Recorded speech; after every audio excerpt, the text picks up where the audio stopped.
This conference will now be recorded. We do have a quorum of physicians, so first, just a couple of housekeeping items. If you're not speaking, if you could please stay on mute. That helps with the background noise and or echoes. There's a couple of you there. If you're having trouble muting and unmuting, then please let Jonathan know. He may be able to do it on his end through the host side if we start getting too much feedback. We don't have a lot of business that's going to require motions tonight, but I do believe I will do it by abstentions. So basically, if somebody, when we do get to, like the meeting minutes, I'll ask for abstentions. And if there's no abstentions, I will assume that everybody approves it. So with that said, I'll call the meeting to order, and I'm going to share my screen with the American flag on it, theoretically.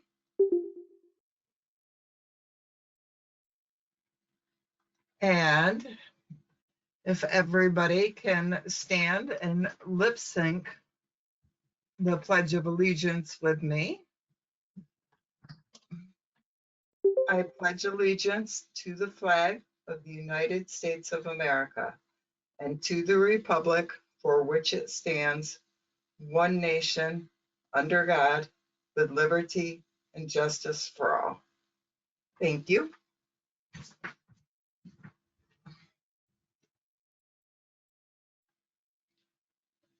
Okay. Before we go farther, Ann, I just had a caller 4 join. So if somebody just yes, joined. I believe that would be me. Dan Drumchick. I was having some internet connectivity issues, so I figured I'd dial in as well. Okay, perfect. Thanks. Okay. So with that said, I'm actually going to switch my agenda around a little bit. The first thing I'd like to do is I would like to welcome our new members to the committee. So we have Justin Bahatla, who is here. He had his camera on a minute. There he is. So welcome, Justin. We have Daniel, or Dan, and I'm not even going to try it. He was one of my students, and I never did either. So welcome, Dan. Brian Draper, welcome. And Bob Bowman from Lewis County, welcome. We did email out, I should say we or Jonathan, the April 2021 minutes. Was there any additions, deletions, or corrections that anybody noted to those? I did get a message in the chat. Something happened to the attendance roster, so I need to update that. It deleted out a bunch of people who were in attendance. Okay. Anything else from anybody? I would entertain a motion for approval of that. Make a motion to approve the minutes. Okay, was that Maya? Yes. Sorry. Okay, thank you. Dr. Howland, I'll second. Second. Okay, so I have a motion from Dr. Gray, a second from Dr. Howland. I think he beat Dr. Sneisser to the punch on that one. And is there anybody that the attendance list will be updated? Is there any abstentions to the approval of the minutes with an updated attendance roster?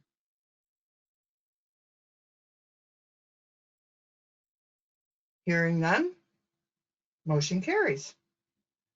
With that, I will welcome, we did receive correspondence from Samaritan Medical Center regarding their pursuit of a level 3 trauma center, which was sent out to all members. And to talk about it today with us is Dr. Bryden from Samaritan Medical Center, as well as Michelle Mann, who coordinates both the stroke and will be working with the trauma center as well. So if you would like to, Dr. Bryden or Michelle, I don't know who's would like to talk to the group.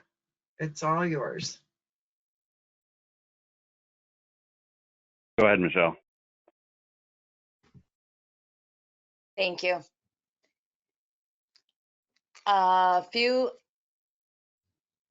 updates just to get everyone on board. We have been pursuing becoming a level 3 trauma center since, well, it's been about a year and a half now.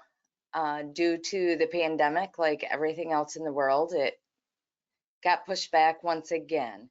Our survey was scheduled for June 2nd and 3rd, and I'm just waiting to hear back from New York State Department of Health, the EMS, to find out when they can come and do our survey. I'm thinking hopefully it'll be within a couple months, but it might be closer to the end of the year. But I will keep Ann and everyone in the loop when that does happen.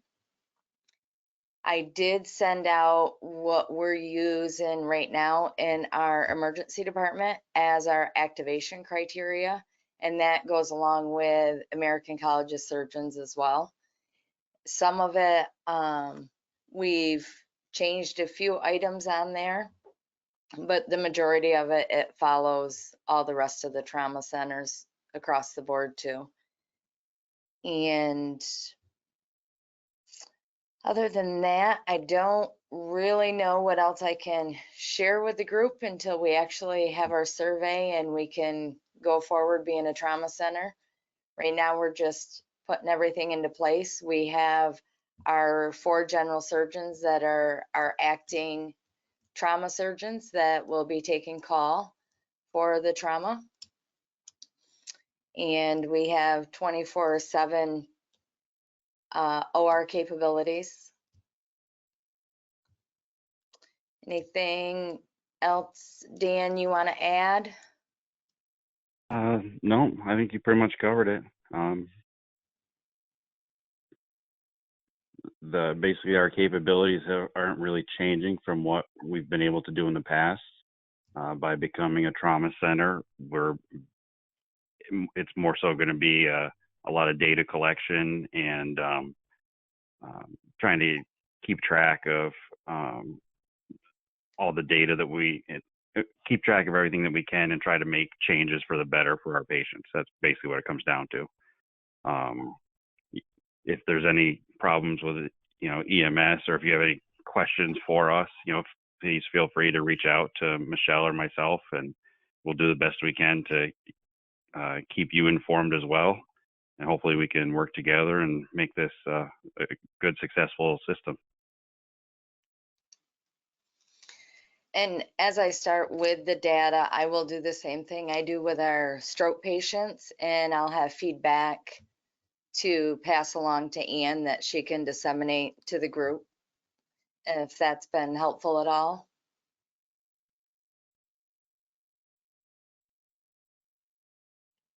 Okay, sounds great. Does anybody have any questions? I do. Oh, go ahead. I was wondering, will we be provided criteria with what meets your trauma, so we know what goes there and what we need to continue to go south with? Actually, you guys would still follow your same guidelines that is provided through the ACS and through the state. Those guidelines don't change. We can provide you what we use as an activation here for a full activation or limited. But as far as your criteria to go to a level 1 versus a level 3, that really isn't up to us. We can't really change any of that criteria, but I can probably get a printout if Ann doesn't have one that has the difference. So based on the CDC trauma triage guidelines, if I remember correctly off the top of my head, your patients that meet level 1 and 2 criteria, your physiologic. And the second I want to say is mechanism of injury. They prefer them to go to a level 1 if possible. And then from there on out, it's recommended for all the other, the high risk categories, etc., to go to the nearest trauma center. It does not necessarily have to be a level 1 is how it's worded. The trauma activation criteria for Samaritan was sent out when I sent out that letter, that correspondence, and I can resend that. I still have that if somebody needs that. The one question that I had, which maybe you don't have an answer for right yet, but once you're verified as a level 3 trauma center, if there is a diversion, are you still accepting all trauma patients? Yes, we will be accepting all trauma patients, even on a diversion. Okay. That was because I know SUNY Upstate has always discussed that even when they are on diversion, they take all stroke and they take all trauma patients. And that's correct. And I can send you out the policy too that we have here. And it does say, life, limb, injury, and it specifies it out that we do not turn those patients away, even if we are on diversion. Okay. And do you mind if I say a couple things? It's Maya. Of course. So it's always a great idea for everyone to look at and even post in their rig the field triage decision scheme. And parts 3 and part 4 are as equally important as part 1 and part 2. Specifically when it gets to the high risk folks for decision to triage to go directly to a trauma center or not. I always think it's a great idea to call med control and involve med control in the decision making if there's any gray area.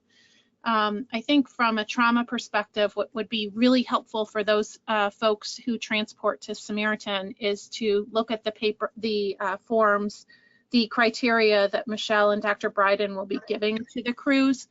Because often we're not sitting there when the calls come in, and it's really important from a resource perspective that if a trauma meets a limited or a full activation, that EMS actually tells the nurse it's meeting the full activation. And we're trying to alert to send our trauma criteria out to the pertinent people before the patient even gets to Samaritan.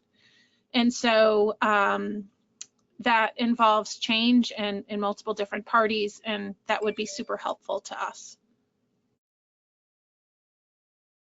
So thank you, Maya. I agree. So I guess one of my recommendations may be, Michelle, that we work on doing some trainings within the county that you guys can train, and we can ensure that those folks are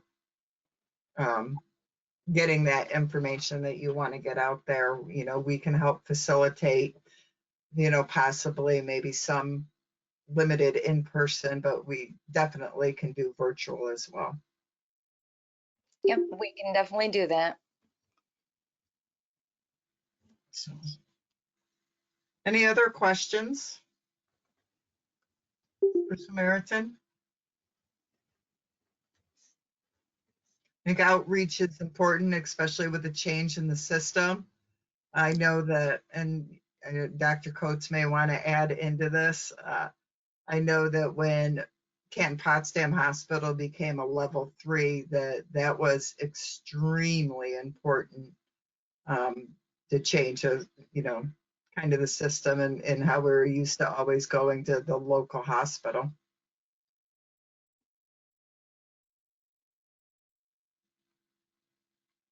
Yeah, I don't have too much to add to that.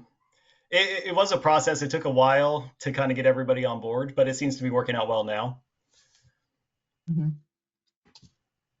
And I guess that's kind of where we're at right now too. It's kind of like a practice run on the trauma activations. So we will be ready and doing it completely correct when we do become a provisional level 3. Okay. Sounds good, and I look forward to hearing from you. We'll help, set up the, trainings for you, help facilitate those with EMS. Thank you. I appreciate it. Any other questions for Michelle?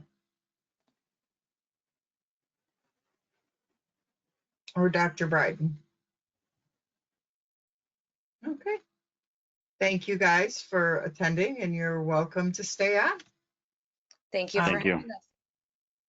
I'd also like introduce another guest that's with us today, and that is Brian Croas from Mercy Flight.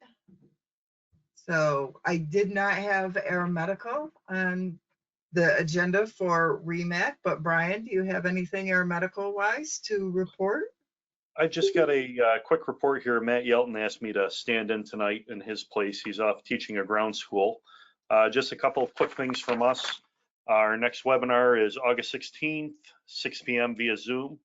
We'll be emailing out any updates about that. We're likely to include patient restraint, cardiac arrest management, and human factors, and we'll be announcing the speakers soon.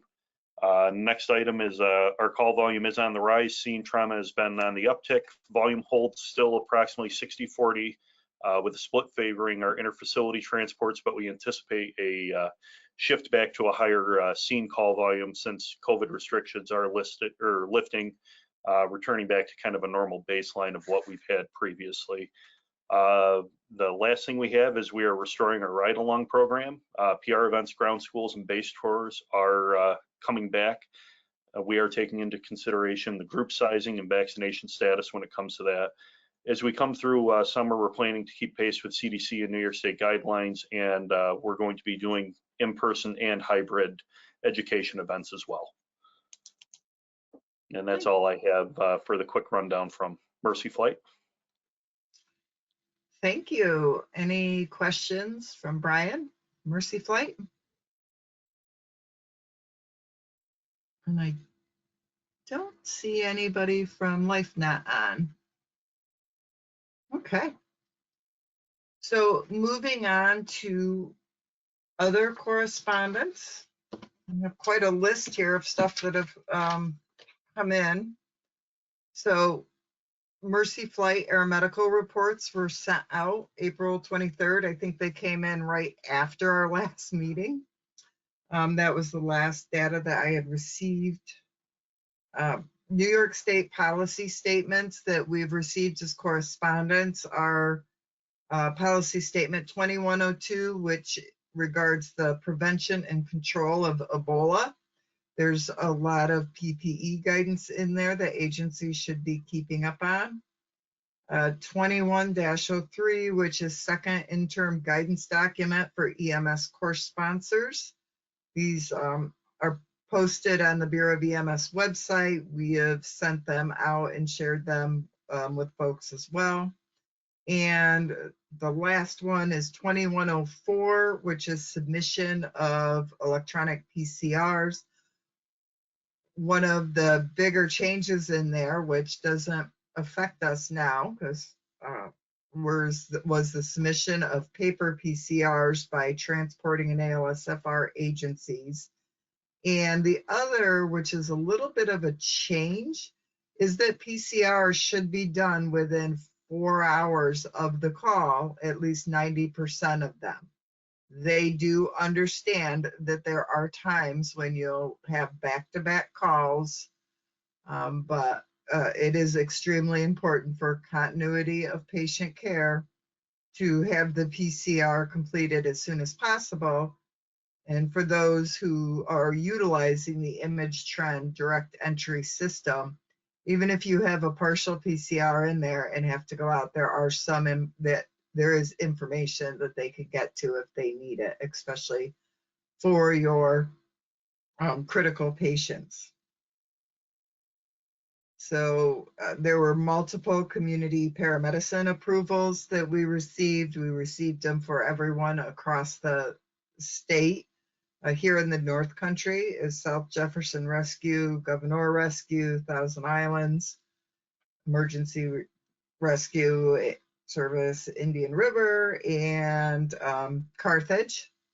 All were approved as community paramedicine, mostly for giving vaccinations, although I know South Jeff did the testing, and I don't remember on the other ones if it was just vaccination or testing. My apologies, everyone. But those approvals all came through. So those were the correspondence that I had received. Does anybody have any other correspondence? I have the enforcement list, don't forget. Yeah, I see that. I skipped over it. So no other correspondence. Debbie, go ahead with the enforcement list. This one is dated June 10th, and this one really surprised me. This is an ambulance service that has been suspended for 1 year effective 6/10/21, and the agency name is Bensonhurst Volunteer Ambulance Service in Brooklyn. And it says suspended for failure to comply with the previous stipulation and order.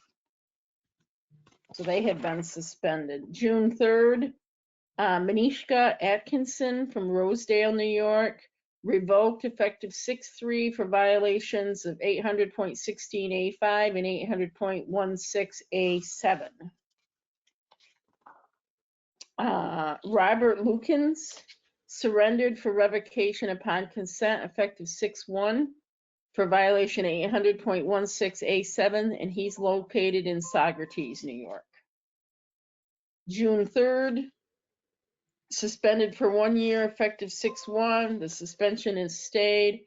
Assessed a civil penalty of $2,000. Sybil Frost from Brooklyn, New York for 800.16A7. And the last one is Keisha Brockington from Staten Island, revoked effective 5/21/21, assessed a civil penalty of $2,000 for 800.16A2. And that is all of those suspensions or enforcements from the state. All right. Thank you. Any questions on the enforcement list and or correspondence? Hearing none, we'll move on to state EMS meetings, and Mark Devers, our representative, or Dr. Maynard just came in. So we'll have Mark start and then see if Dr. Maynard has anything to add. Good evening. Mine is relatively more lengthy than normal this evening, but I would add the agency that Debbie referred to being suspended. If you go back and look at their previous ones, most of their issues were actually with a failure to have a CQI program. So as medical directors, might be something to contemplate a little bit. There's 50 community paramedicine programs throughout the state and 40 counties doing vaccines. The Ebola policy statement that's out does outline training requirements that is enforceable. Unfortunately, they're having problems with the state testing, even though they are improving. There's still some occasional issues, and one of the things they're finding is the longer that students wait after the completion of the course, the worse their test results is, and a lot of the failures seem to be with people who procrastinate taking it. They do have up to a year to take their first attempt at the exam, and then they can have 2 subsequent attempts, and they are working on a process to shorten that time frame from your first attempt. The state's doing some education days. One is June 11th for educators. Another one is June 18th for leadership. There's a humongous push for pediatrics and pediatric safety. They are asking medical directors to pay attention and see what the capabilities are for treating and transporting pediatric patients, and The EMS specific pediatric securing devices are quickly becoming a standard and will probably, actually I believe they are in the 800 revisions when they go out. The state has a new protocol app. It's called MURU, M-U-R-U. I believe they will be on for the REMSCO meeting if anyone's interested in more information. The current state protocol app the state will no longer be funding the REMSCOs and the program agencies for that app. So MURU is going to basically become the standard. There's some pretty cool options with it and some capabilities. There's also a handful of glitches. The developer seems very receptive and willing to work on the various issues. They added IV nitroglycerin to the state formulary at CMAC. The caveat to that is it's still a regulatory violation to carry a glass bottle more than 249 mLs.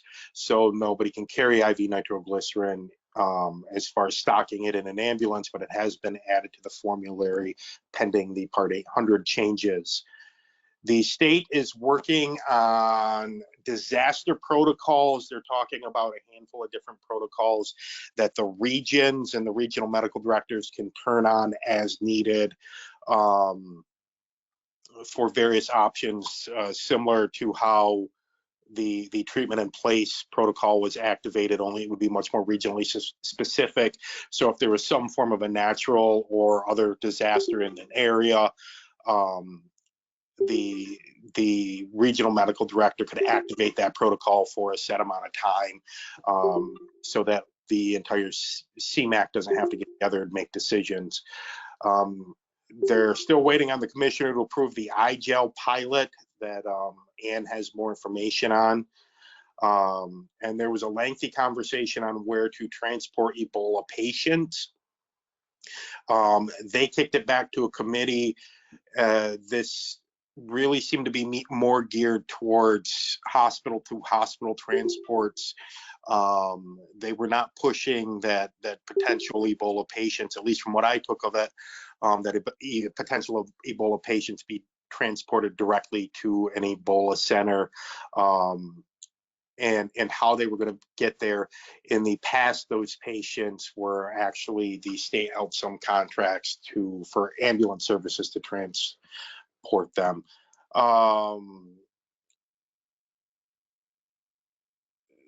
The state is, the new paramedic exams are going to be national registry when they come out. They are, at least this month, to my understanding, have not taken place yet. They've approved the changes to National Highway Traffic Safety Administration Change Notice 1.0 and 2.0 issued on 3/29 to add IM injections to the EMT and above scope of practice, and to add immunizations during a public health emergency to all levels, and add specimen collection via nasal swab to all levels. And it has been approved. They're doing the workforce survey again because they think that things are getting worse, which we're all aware of.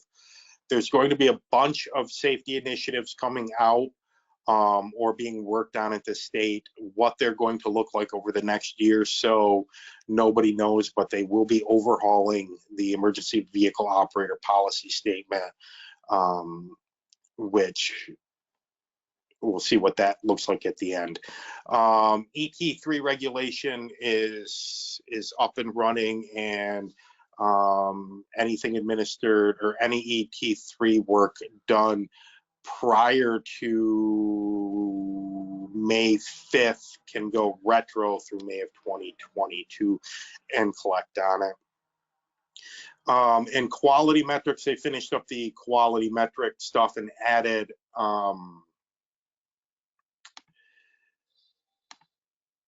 they were already doing EKGs, cardiac arrest, Narcan administration, some trauma metrics, sugars and stroke assessments, and they added pediatric respiratory assessment. Most of it is concentrated on in pediatric patients with respiratory distress, pulse oximetry, respiratory rate, and respiratory effort being documented. And that's all I have at this moment, unless, Ann, you want me to hit the highlights from RTAC real quick that are pertinent to EMS as well. I have them on my slide. You can do them during my presentation. Oh, yay. I do just want to add in about the Muru app. It is a very, very nice app. It's not fully updated at this point with regional stuff. They are going to be working with us as regions to get that stuff updated. I will also tell you, which I didn't know this until the state meetings, that right now you get full use of all areas of the app under COVID. But after the, I want to say the end of the year, but don't quote me, after a certain time, you will only receive the basic function of the protocols, and other functions such as the drug calculations, and that there will be a charge per provider for. So that will be something that agencies will have to look at. And if anybody's staying on for the REMSCO meeting, I would suggest you ask questions surrounding costs. It's going to be like $8 a person, I think, if you want to have all the abilities of the app. So hence the reason why we invited them to the REMSCO meeting to do a presentation, because I don't know right now. It's a little bit early in the process what's going to happen with our regional app, but I foresee us not being able to keep that updated because we will not receive funding for that. And right now, I do believe a lot of providers rely on that app out there in the field or a similar app. So that's where we are with that. Any questions for Mark on the state EMS meetings?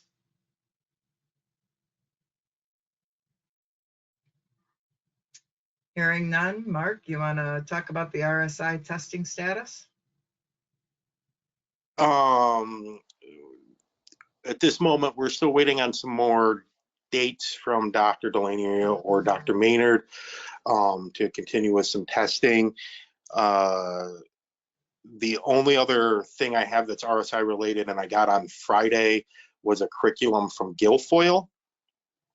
That is a 3-day program. Jonathan, I don't know if you can pull it up real quick, that meets or exceeds our difficult airway standard of training and education. They're looking for approval to have Dr. Holliday, who I believe is on this call, do the education. I have little hesitation with this. It looks like a pretty solidly written program. I know when I've talked to Jeff Call in the past, he's invited a REMAC physician to come and audit this course when it's going on.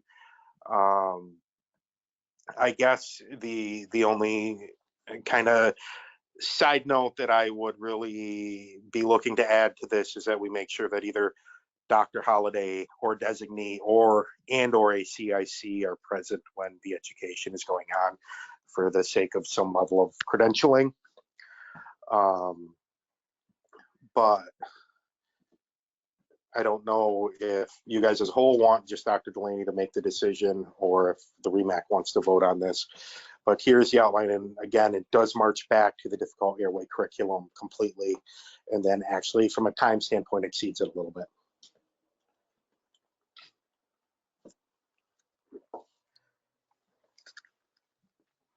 So, well, I would hesitate asking the physicians to approve something that we haven't sent out to them yet. That,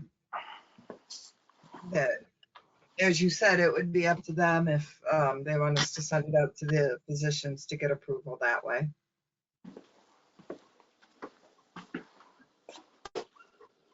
Yes, please. Can you send it first?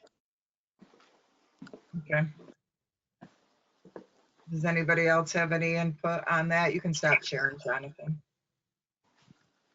I guess it would have been nice to know this was in the works before we renewed the difficult airway contract, because when we were looking at numbers and what we have to meet, you know, we thought that Guilfoyle would be part of those numbers. So I think unfortunately we need to go back and regurgitate that and see if it is viable for us to fulfill that contract with difficult airway.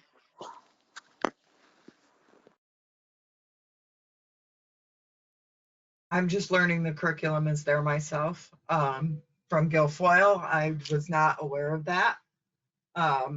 So I know they had talked about it a little bit because of, costs of the difficult airway.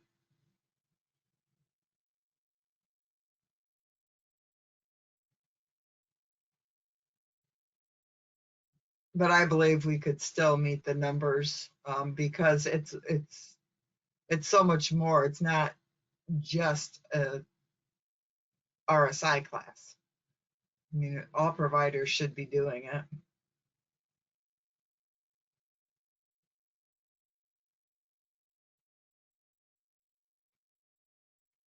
So we will send that out to the physicians. Dr. Holliday, do you have anything to add into that? I'm assuming that you've probably seen it already. I apologize for the short notice on it. Justin had just reached out to me and asked to send a curriculum to share with Mark to move forward. And they also don't have any video laryngoscopes currently available, so it's still a work in process. We just wanted to at least introduce the curriculum so it could be reviewed by the region. Okay, do you have a timeline for that? Is this something that we should have done? So our next meeting isn't like the October timeframe. I think there's still a lot of logistical planning that I have to work out with Bruce and Jeff Call as well. But we wanted to start with the curriculum and move forward from there. And then our other question was also if the region will still be doing the written and practical skills exam. Yeah, yes, they are still doing that. Dr. Holliday, the policy statement reads as the regional medical director or her designee. So if that's a conversation we'd like to have with Dr. Delaney, I would be more than happy to start an email chain if you don't have her contact info. Okay, thank you.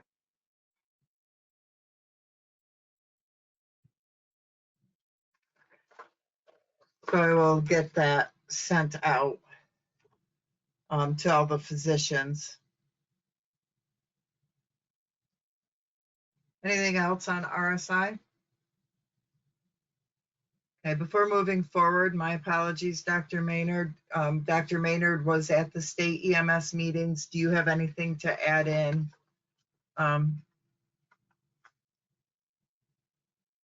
No, I think you guys very successfully summarized 2 days worth of meetings into 10 minutes. I wish the rest of CMAC could do the same. Yes. All right.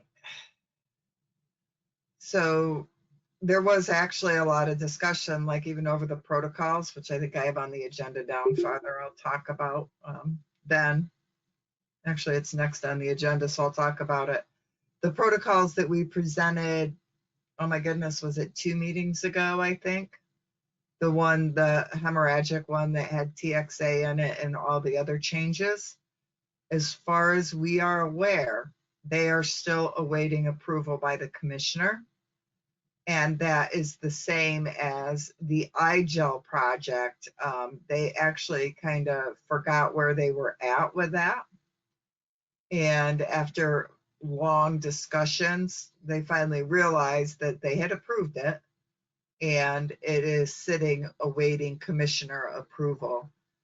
So I have already, right after the meeting where they initially discussed that, I had already put forth to the region that's coordinating that demonstration project that the North Country would be interested in it. And we're just awaiting commissioner's approval and then hear any details how we can get agencies involved in that. So that's basically what I had for the protocols. So Debbie, we have difficult airway on there now. I know you had us save some time in June, but I didn't hear back from you, so I'm not sure if maybe they weren't available. That is correct. They weren't available in June. They had other commitments because everybody's in the same boat. Everybody's trying to get back up and running. And they only have a certain amount of staff that can cover that to do the proctoring. I didn't think it was realistic to try anything in July or August. I'm waiting to hear back with them with a couple September dates, and then I was going to send it out to the instructors to see what would work so we could start advertising it. Okay. Anything else for that? There is an update, a quarterly update that they do, which when I get the email for that, I have forwarded it to all the instructors. That's this Thursday.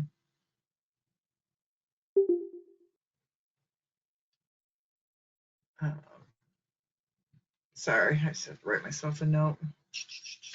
Put up my agenda. All right, so the Versed committee that we established last time, we did meet. I'm struggling a little bit with the data that we had. So we had some very good discussions and we are still working on that process. Maya, did you want to add anything in on that? We got distracted by some data issues regionally that I was not able to get back to that. Oh, just look forward to our next meeting when you catch up, Ann. Okay. Melissa, I see you're on. Do you have anything to add to that? I do really need to just spend an hour with Melissa to talk through some of the data stuff with the plethora of data that we had. No, Ann, when we're done, I'll shoot you some dates and see if we can get together for that. Okay, thank you. All right. With that, I'll move on to the data committee meeting and we'll talk more about the data committee on my program agency report, but we did have an initial meeting. Again, this is a committee with representation from each EPCR vendor looking to kind of help clean up our data within the North Country, because as we are starting to pull reports, we're noticing just different types of documentation that we're hoping to put some education out and be able to clean up that data. And we meet again on the 16th, I believe. So this Wednesday.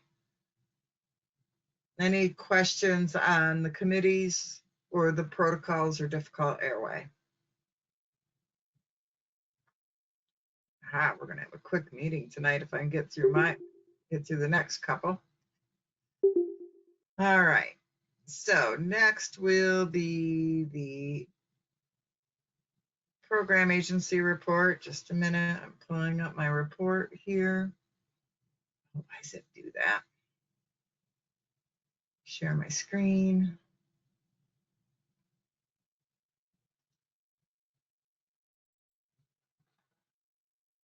Okay. Everybody able to see that? Okay. So there you go, Mark. Just a minute. The Stroke Advisory Committee, their meeting is actually Friday, and because I'm doing that leadership conference, Mark will be covering that as he did while I did the educators conference for the RTAC that was held last Friday. And there's the dates for the next meetings. They are still currently being done via Zoom. Mark, I did put the burn data on the next slide, so you know if you want to report on any of the stuff on the slide there, Mark. So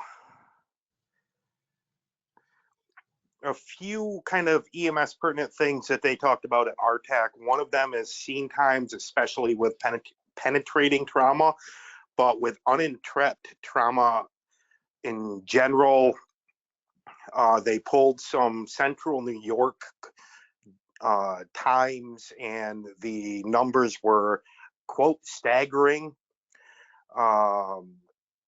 One of the things, there's a lot of data out there that supports, outcomes are tied to getting trauma patients to trauma centers quickly and not doing stuff on scene. And there's also the study that recently came out that they brought up in the meeting, that was in Philadelphia, where on, I don't remember if it's odd or even days, one of the days they waited for an ambulance, and the other day they had a police car transport penetrating trauma patients. They found no difference in outcome. So scene times do have a lot to do with outcomes, and it's something they're going to be taking a look at. It might be something for the data folk to maybe take a look at, and see what the best way to make sure we're documenting those times are. TXA has been a conversation both at CMAC and also now at RTAC. The folks from RTAC do not have a preference either way. They did state that Central New York EMS, to their knowledge, is moving forward with it. And I don't know if Susie's mentioned anything to you on that you would have more. Tourniquets, Dr. Marks did mention both from a 911 side and interfacility side. There seemed to be maybe a little bit of overuse of tourniquets in plenty of cases where direct pressure and packing could have controlled the bleeding. And there was also a couple of instances where there was improper tourniquet application, and they slowed the blood flow, did not stop the blood flow. So basically they shut off the venous side, but the arterial side continued to pump, and that created some other problems. And they're also looking for tourniquets relatively close to the wound and making sure that time is accurately documented. And they did say that they do save lives when they are needed. Just be a little bit mindful of use. And the next slide, Ann, if you don't mind. They're looking to go away from the Parkland formula, or continue to go away from the Parkland formula. And what they're saying is basically limit burn progression, manage the fluids at kids less than 5. It's 125 an hour to start. And then when you have the time to do the math, it's 2 mils times kilograms times total body surface area. 6 to 14, they're saying started at 250 an hour. And then when you can do the math, it's, actually 3 mils times kilograms times body surface area. And then greater than 15 start at 500 an hour. And it's 3 times kilograms times total body surface area. It's 4 mils times kilograms times percent body surface area. If it's electrical burns, I apologize for that typo. They want half of it given in the first 8 hours. And then pay attention to urine output. There's no need to actually bolus a patient unless they're hypotensive. And if they are hypotensive and you need pressors, vasopressin is the first choice, followed by norepi. They're pushing rule of 9s and rule of palms to do it. And the consideration that a burn patient from a traumatic event is a trauma patient before it's a burn patient, so to speak. So unless it's straight burns, they should be transported to a trauma center, depending on availability. And that was, again, the quicker highlights in the meeting was. So I would assume that a lot of the changes are more for the hospital, local hospital management of burns. I think educationally pre-hospital, right? We just don't want to overload them with fluids in the pre-hospital setting because that causes problems down the road. Are they still saying that as well? They did not really come out and say it because they pushed doing some med math, but they very much so hinted that, for less than 5, start them at 125 an hour until you can do the math. And, the time to do the math and the ability, I don't want to say the ability to do the math, but, doing math up here with limited resources when you're trying to manage an unstable burn patient in an ambulance is something that I believe anybody would take into account. And again, they didn't come out and say it, but my assumption is if we kind of geared towards those starting rates, they would be more than appropriate. Okay. Yeah. So the next meeting, I believe, was in September timeframe. They didn't have a date. Any questions from the RSTAC or RTAC? Thank you, Mark, for covering that. So our stroke video that we had put out there, we reported on last time. So there's kind of that phase 1 that we reported on. We sent it out again, and we really didn't receive any more responses, which eludes me because I know it's not a lot of money, but most of the agencies are saying they're having, financial hardships, and I know that it's not a lot of money, but it might buy a little something. But we did not get any more rosters from North Country agencies. So actually our folks in Syracuse, now that they're able to do outreach again, from SUNY Upstate, they actually use that video as part of the outreach, and they're going to promote it as they move on. The money is earmarked for the agencies. But I will not lie that I'm very discouraged that we had a multitude of agencies that didn't take advantage of, having 50% of their providers complete and take the online test in the CME program for this. And, if nothing else, maybe they could receive some money that they could buy pizza or do something nice for their providers. So anyhow, that's where we're going from now. Upstate is going to help see if we can entice any more agencies, both in central and northern New York.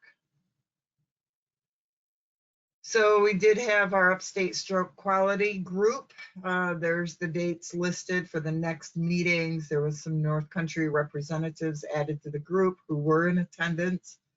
Bruce Wright from Guilfoyle and Christopher Towler from Potsdam Rescue. And I did forward the data out today if you want to look at it. And if you have any questions, we can get those questions back to Upstate, or you can reach out to Josh Onion regarding them. So they did add some data, which are the numbers of patients who, the FAST-ED that they noted within the documentation, as well as the number of patients who received drip and ship from the North Country there. So as you can see, the numbers are listed there, and that's some new data that they're tracking through their PCR review. Additionally, with the review of the EMS dashboard that I sent out to you, there was a lack of, and we also received this information from Samaritan Medical Center, that there was a lack of documentation on the pre-hospital care chart of pre-notification of stroke.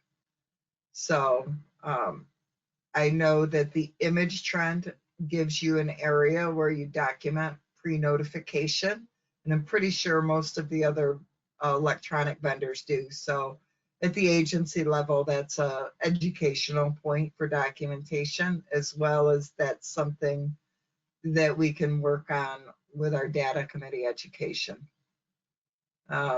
Again, there were still missing PCRs when we went searching for them. Susie did most of it on the back end of the hospital hub system, and some of it was the providers ended up with an incorrect destination. So they were able to locate them and to fix those for the most part. But so make sure you're putting the right destination in there. And yes, before you all yell at me, I have a whole slide on data and some of the challenges that have happened as of recent. Agency renewals, the only one we received since the last meeting was Brownville's BLSFR and Harrisville Volunteer Rescue Squad. I did send them, they lapsed their certificate of need. They'd sent information in on time, but they were missing stuff. And then there was a communication lapse with the Department of Health office. And once I was notified that their CON lapsed, we dropped them back to EMT level. And I did send them a letter in May, and I have had no communications back to them. That's normally the process when a CON is lapsed, they have to reapply for their advanced status. Regional BLS adjuncts, so we have one application for St. Lawrence University BLSFR for syringe, I shouldn't say application, excuse me, notification, because they don't have to be approved. It's just a notification that St. Lawrence University BLSFR is going to be doing syringe epinephrine. So I have no approvals there. The health commerce system, I've talked about this before at these meetings.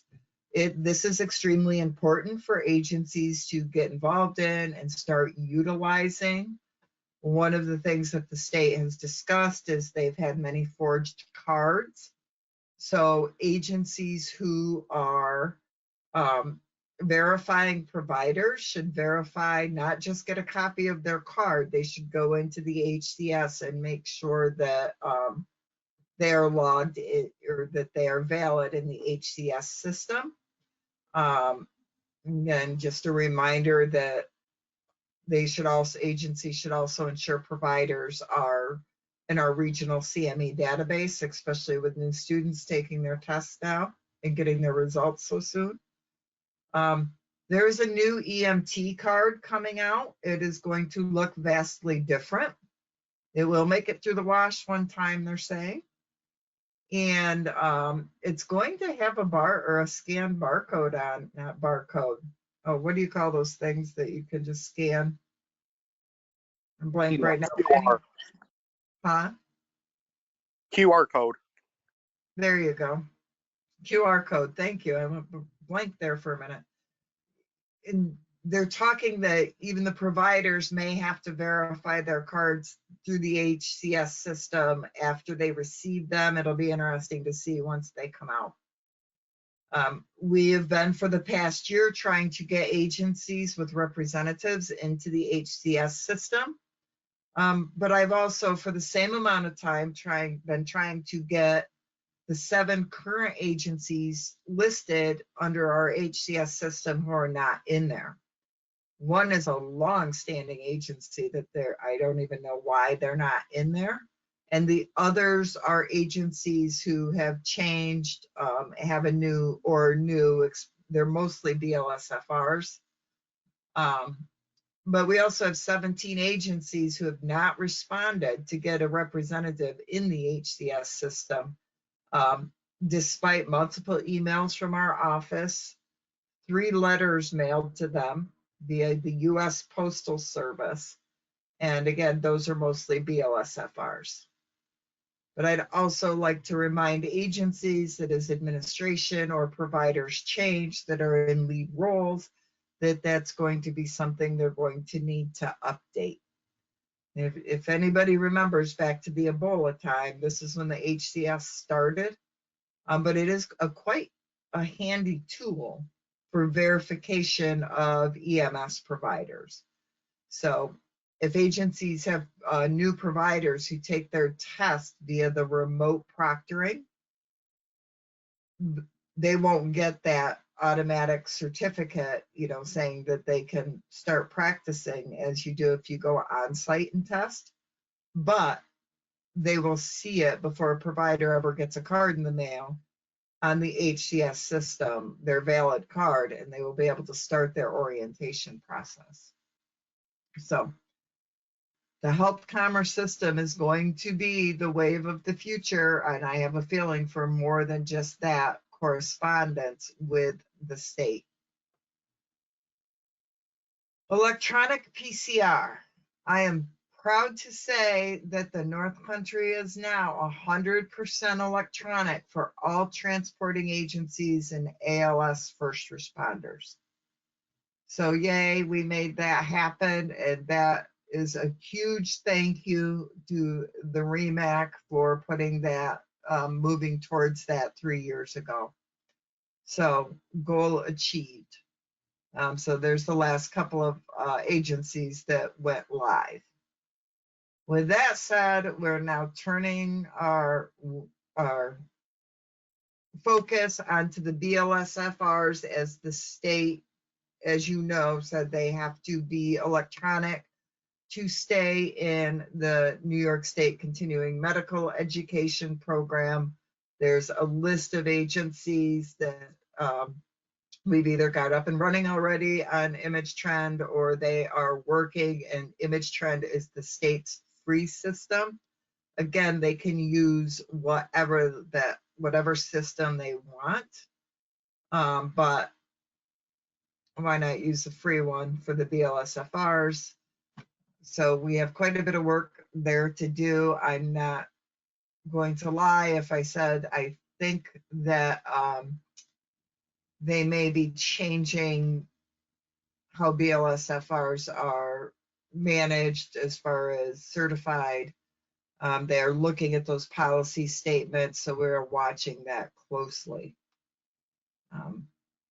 So they may all have to submit, whether they're in the CME program or not. We don't know that for sure, but we just kind of have that inkling.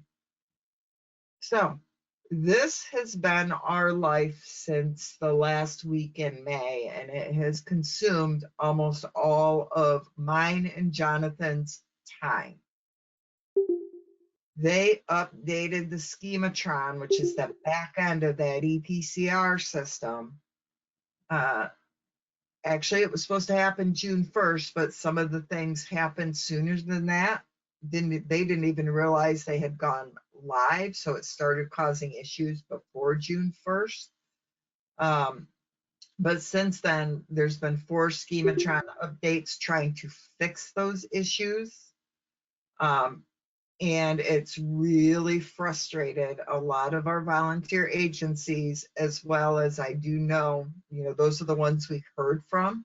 I do know that our other agencies are with paid staff or mixed staff, have had some issues as well. Some of the issues was the software vendor. Some we did argue a couple of fields. For example, they wanted me to ask every single patient their DNR status.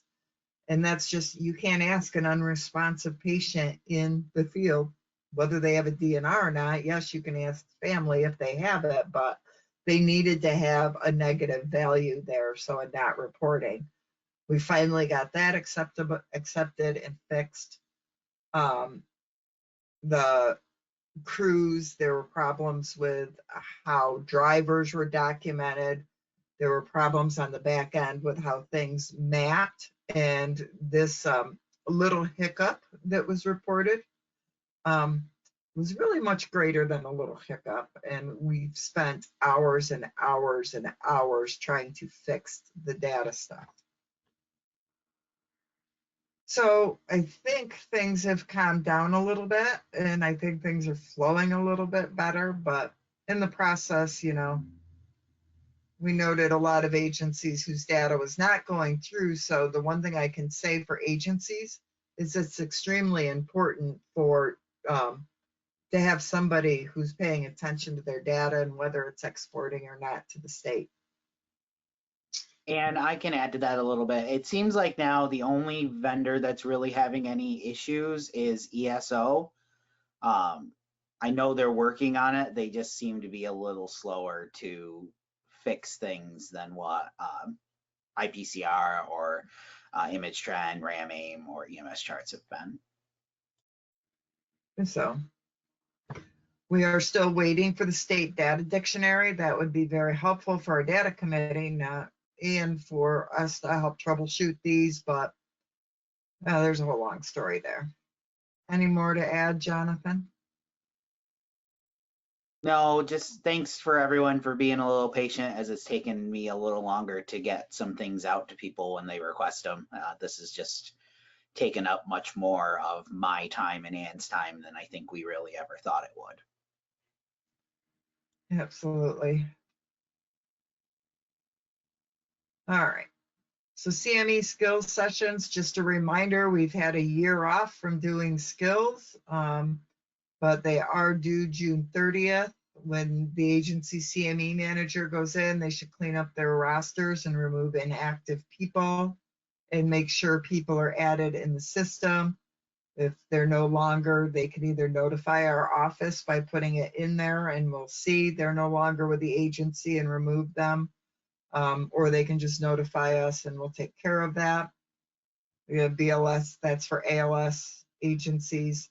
BLS skills are due at the end of the year. And again, agencies are still expected to submit scheduled sessions, so that we will be posting.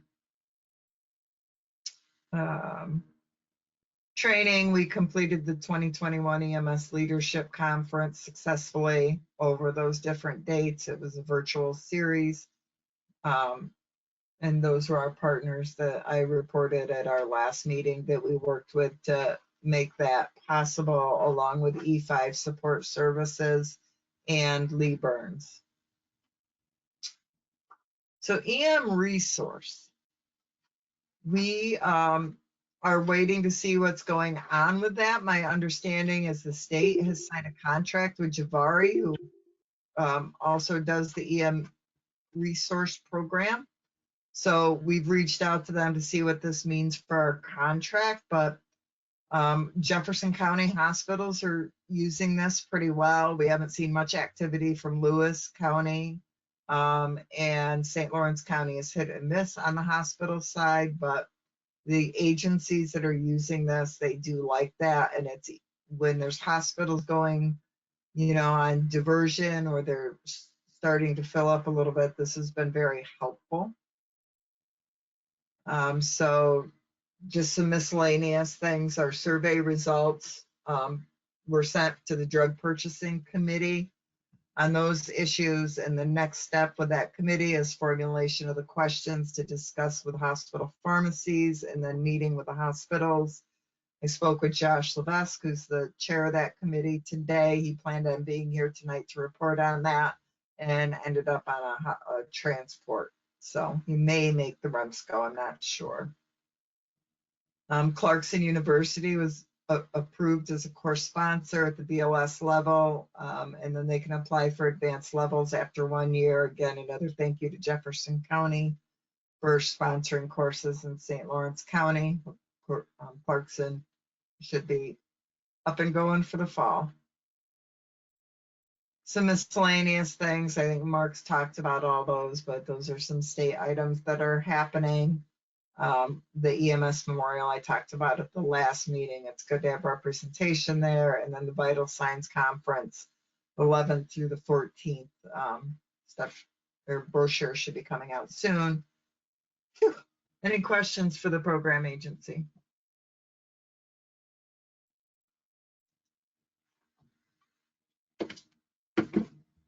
None? Okay.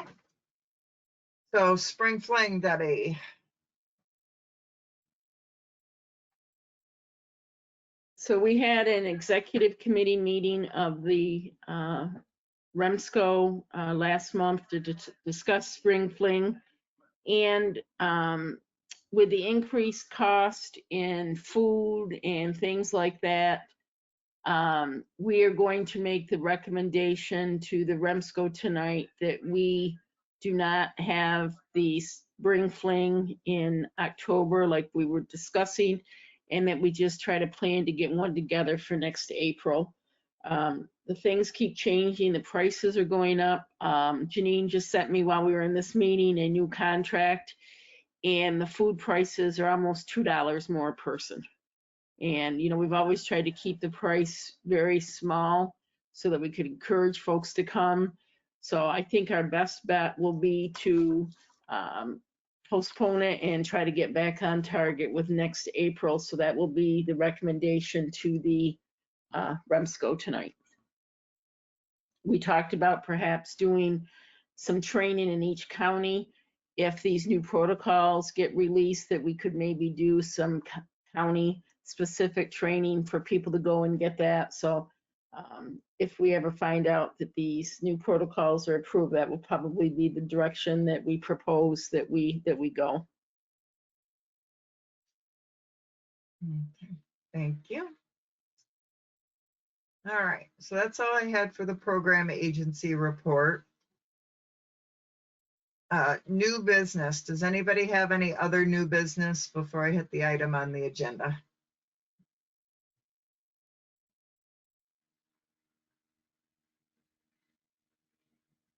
Hearing none. So I did put diversion on the agenda again, and I put this on there so we could start talking about this again. Because one of the challenges has been when we have, so the challenge came out of Jefferson County, but it's really a systematic thing.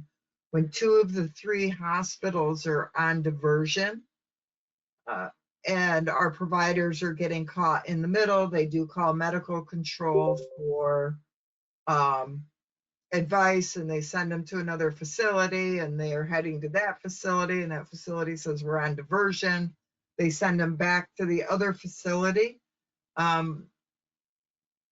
We did have an instance where EMS says, I can't go back to the other facility, I'm here.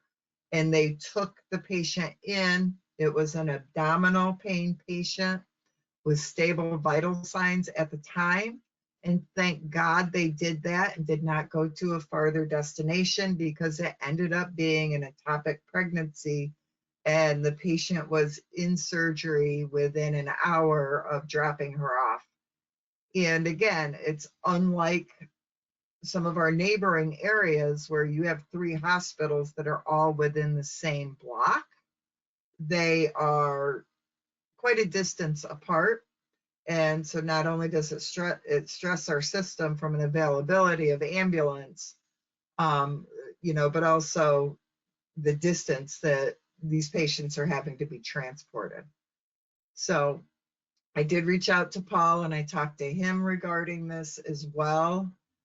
So this is a system issue that is extremely important to look at. I would ask for further input into this. Paul and I did come up with a potential move forward plan today, but we'd like to hear any other input, because systematically this can happen in any, you know, right now or earlier today, I know Lewis County went on diversion. And that's why they were trying to move patients out of there. And certainly in St. Lawrence County, there's greater distances between the hospitals. And, you know, if you get 2 or 3 St. Lawrence counties going on diversion, that could cause a nightmare. So I think we have to look at this systemically, because this could potentially be an issue, one that we never faced before that we are starting to see now. So I will stop there and ask if anybody has any further input on this.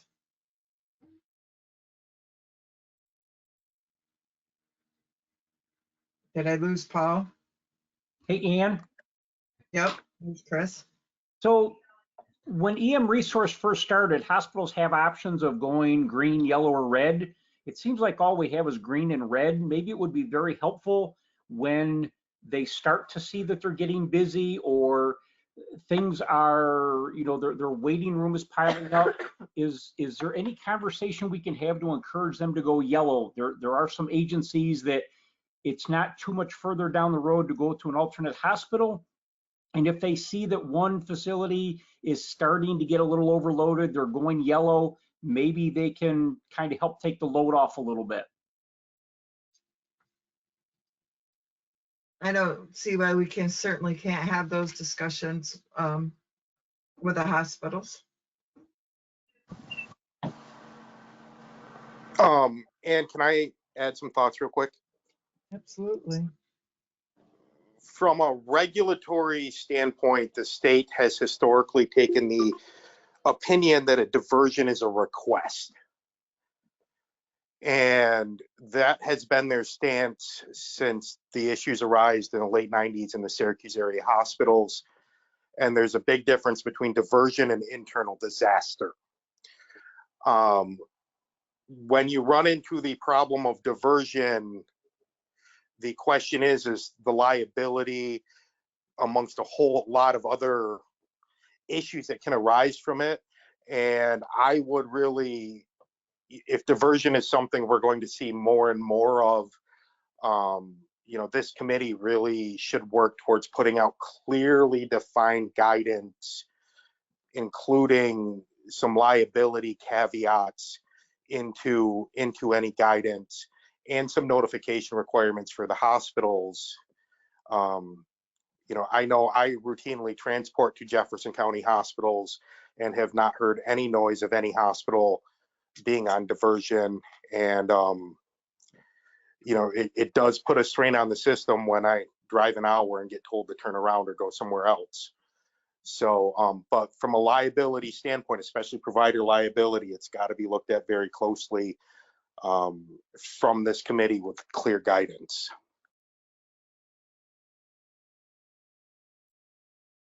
So yes, Mark, I agree. That was really the backside of why we wanted to get EM Resource up and running.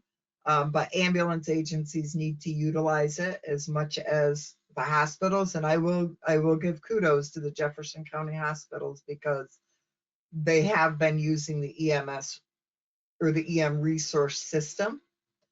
And some of the agencies are utilizing it regularly to see statuses. St. Lawrence County, we have not had any luck with getting them all up and running. We make progress, and then it just, something stands in its way. But we all talk about being in silos, and we continue to keep ourselves in silos. And if we don't gap this bridge, we'll never get past some of the issues that we're running into. And it becomes a safety issue for the patients.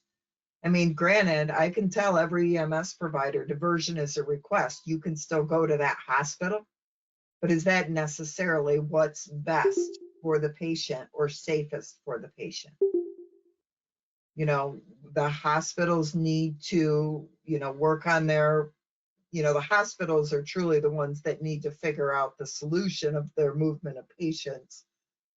But currently, right now, sometimes that is challenged with the availability of transport, especially in St. Lawrence County.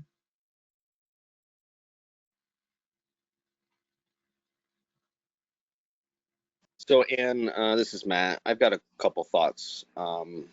So, number one, no hospital should be turning anybody away. You're on diversion, you're not on diversion. If you're at their back door, you're at their back door. And if they're, I'm hearing anecdotally here that they're almost to the hospital and they said, oh, turn around, go to a different hospital. If that's happening on the regular, we need to know about it. We need to know the situation.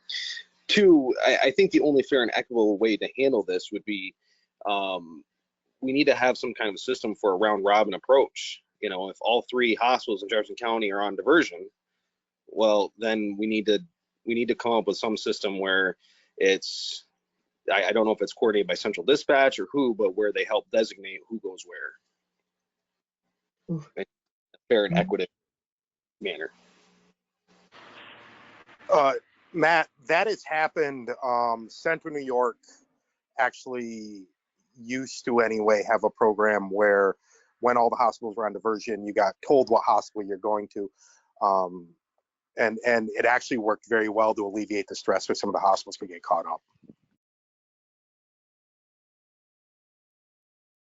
And I think that I agree that's a great idea. So that was part of what Paul and I had discussed earlier about, you know, we have to get the right people from the hospitals in the room to have these discussions and work on this. So we just have something in the system, so we're not waiting until this happens again.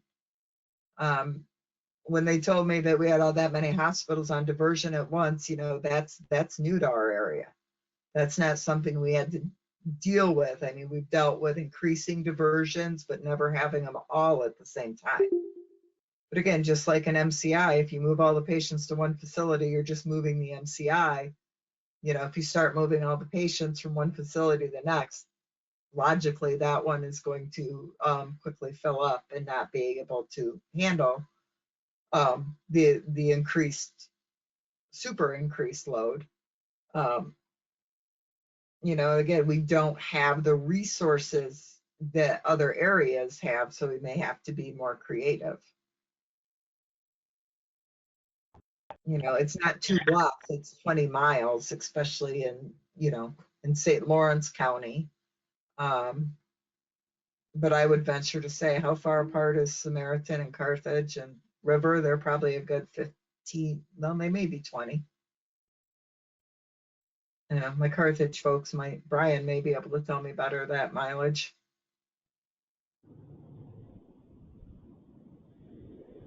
So. Is Paul still there? Did we lose him? No, I'm still here, Ann. Here you go. I didn't know if you had anything to add in.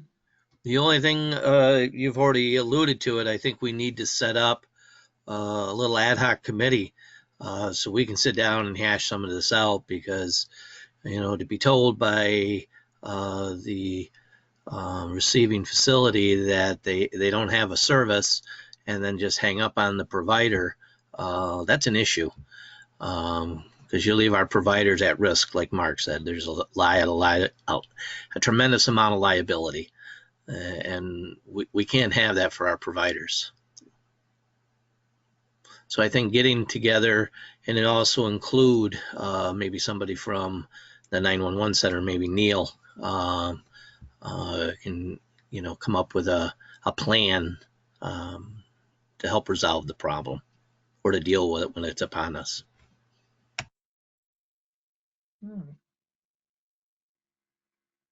So Paul and I will work on trying to figure out who best to have at the table for those discussions. And, you know, we'll be reaching out to some of you for guidance for that.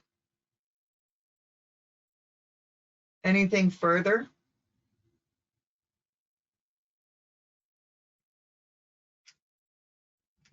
Okay. Any other new business?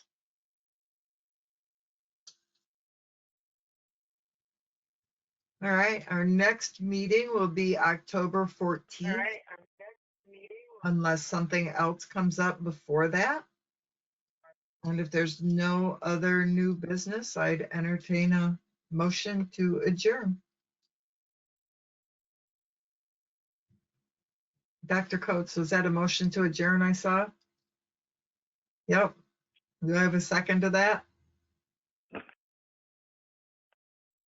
Second. Dr. Sneisser seconds that. Thank you very much and have a great night, everybody. Adjourn.